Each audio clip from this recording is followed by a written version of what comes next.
Ich würde auch gerne Gripspitze werden, weil das Berg ein grosses Hobby von mir ist und ich mir auch hoffe, dass ich in der RS sehr viel lernen kann. Für mich ist es eine Herausforderung, dass man sich in jedem Gelände frei bewegen kann und die Freiheit dort zu genießen. Und ja, vielleicht auch ab und zu mal an die Grenzen gehen.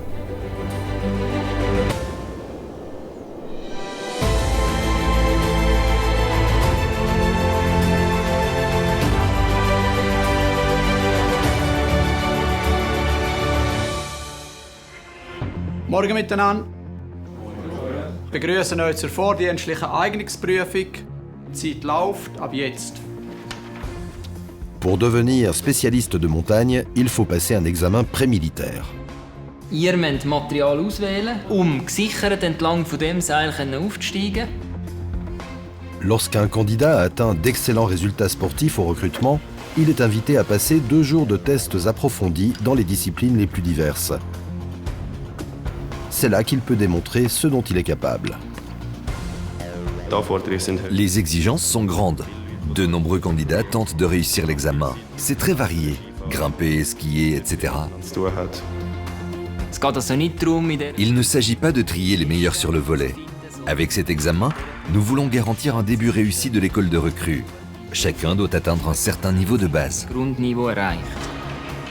Je passe beaucoup de mon temps libre à Varapé. Je fais de l'escalade, des randonnées, des excursions à ski. Je suis souvent allé à la montagne avec mon oncle. L'année dernière, j'ai aussi suivi le cours de moniteur JS. 2 de mes amis ont échoué à l'examen. Ils m'ont expliqué à quoi je devais faire attention. Nous avons des problèmes à trouver des candidats polyvalents. Avec ce nouvel examen d'aptitude, nous disposons désormais d'une base nous permettant de décider si le candidat accomplira l'école de recrue d'été ou d'hiver. Pour ceux qui sont polyvalents, nous proposons aussi une instruction de militaires en service long.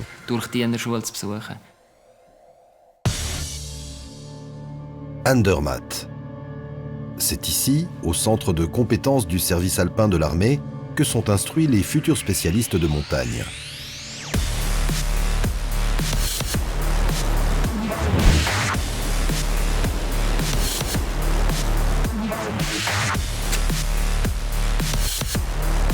Au cours des 3 à 4 premières semaines de l'école de recrues, c'est l'instruction générale de base qui est au programme. Comme dans les autres catégories d'armes, les recrues y reçoivent non seulement l'instruction formelle, mais elles apprennent aussi la technique de combat et l'engagement des armes. Elles sont aussi formées aux principes de base de la technique d'assurage avec une corde, selon les standards civils.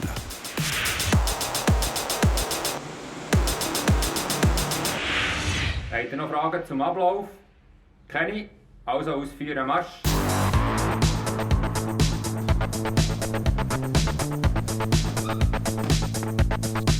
Au cours de 2 autres semaines de technique de corde, le niveau de base des recrues est harmonisé. Il y a ensuite un examen intermédiaire au cours duquel est testée l'application correcte de la technique de corde et d'assurage.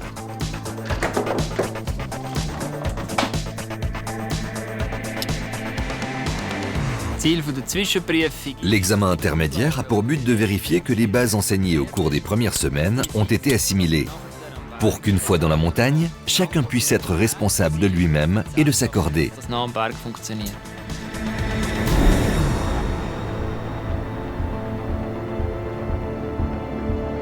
L'instruction proprement dite peut à présent débuter.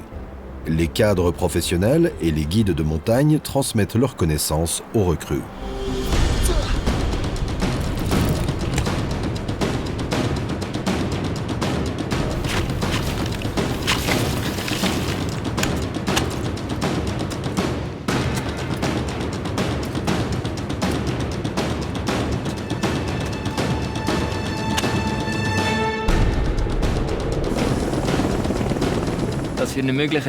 Afin qu'en cas d'engagement éventuel, un spécialiste de montagne puisse être acheminé en temps utile presque partout dans la montagne, nous entraînons de façon ciblée des débarquements en vol et des opérations d'élitreillage.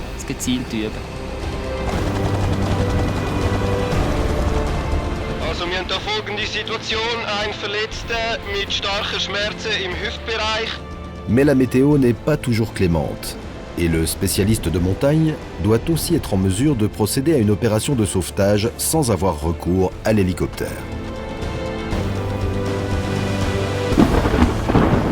Malgré une bonne instruction, le risque zéro n'existe pas.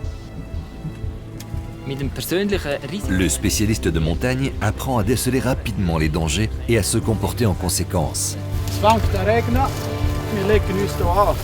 En cas de dégradation de la météo, avec l'arrivée du froid, de la pluie ou de la neige, le spécialiste de montagne doit chercher à se protéger pour garantir sa propre survie et celle de ses camarades.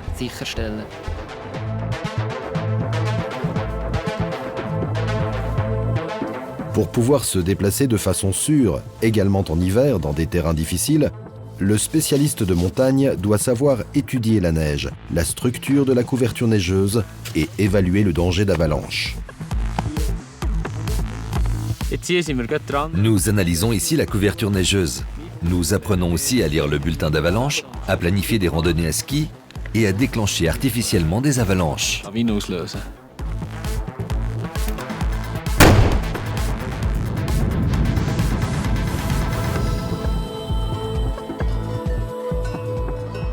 Ja, jetzt wäre es soweit. Die Prüfungstouren fangen an, ab morgen. Aber es geht mir nicht nur ums Klettern an und für sich, um die Schwierigkeiten, sondern es ist das Führen. La phase finale de l'école de recrues. Il s'agit à présent de démontrer ce que l'on a appris en tant que chef de groupe. Nous sommes en train de planifier la course de demain. C'est une course de qualification et nous devons nous préparer sérieusement pour que tout se passe bien jusqu'à la fin. On est finalement seul en face de son groupe et l'on doit prouver ses capacités. Mais la préparation en équipe m'aide beaucoup. Mes camarades pensent à d'autres détails que moi. La collaboration est très importante.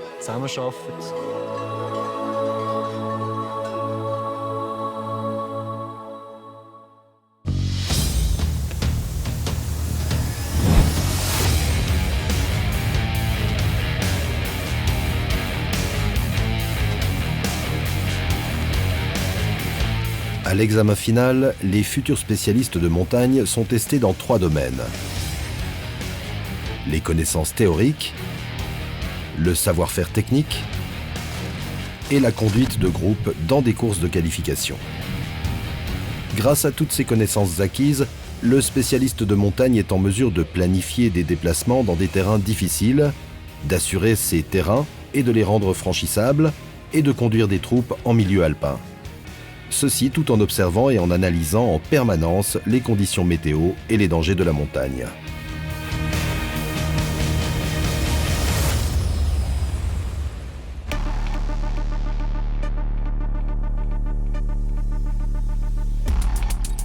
Une fois leur école de recrues terminée avec succès, les soldats sont incorporés dans le groupe de spécialistes de montagne 1.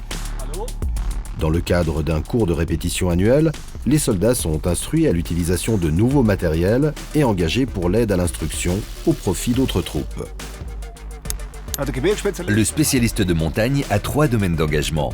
Le premier, et à la fois le plus important, est l'aide à l'instruction. Nous organisons des cours au profit de l'armée suisse et de délégations internationales.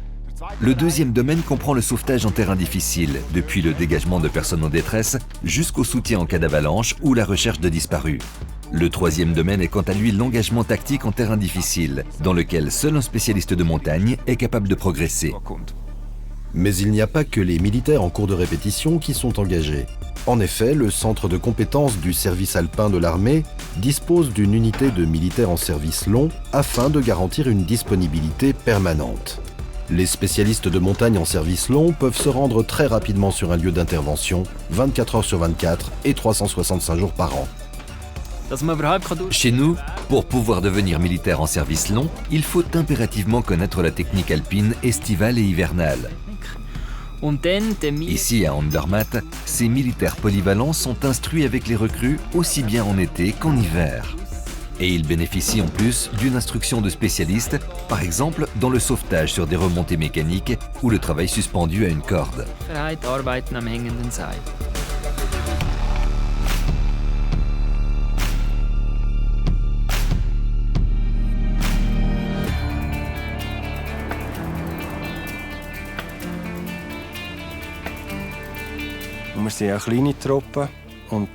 Nous sommes une petite troupe.